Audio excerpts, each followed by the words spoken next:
આવી બકવાસ બેટિંગ કરીને શું સાબિત કરવા માંગતો હતો સૂર્યકુમાર જાદવ કે હું પણ મેચ મરાવી શકું છું।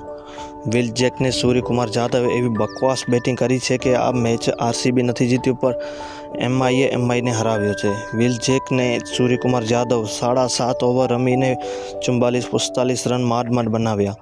પાછળથી તિલક વર્મા અને હાર્દિક પાંડ્યાએ જે હિટિંગ કરી એના લીધે માંડ 12 રનથી હાર્યા છે, વરના આ મેચ તો 50-60 રનથી હારી જાત। આવી બકવાસ બેટિંગ તો મેં સૂર્યકુમાર જાદવની ક્યારેય નથી જોઈ। તમે આવી બેટિંગ જોઈ હો તો કોમેન્ટ કરીને બતાવો। તમને શું લાગે છે કે એક પછી એક એમઆઈનો સ્ટાર ખેલાડી એવી બકવાસ બેટિંગ કરી રહ્યા છે કે હાર્દિક પાંડ્યાને ડૂબાવવા માંગે છે? આની પહેલાં તિલક વર્માએ જે બેટિંગ કરી હતી એના લીધે આગલો મેચ હાર્યો અને આ મેચમાં સૂર્યકુમાર જાદવ અને વિલ જેકે, અને આવી બકવાસ બેટિંગ મેં તો ક્યારે સૂર્યકુમારની જોઈ ન હતી। તમે જોયું હોય તો કોમેન્ટ કરીને બતાવો। તમને શું લાગે છે કે એમઆઈમાં કોણ જીતવા માટે ખેલી રહ્યું છે ને કોણ ડૂબાવવા માટે ખેલી રહ્યું છે? શું ગ્રુપિંગ છે એમઆઈમાં યા નથી? આ કોમેન્ટ કરીને બતાવો। તમારી ફેવરેટ ટીમ કોણ સી છે આ પોઈન્ટ ટેબલમાં કોમેન્ટ કરીને જરૂર બતાવજો।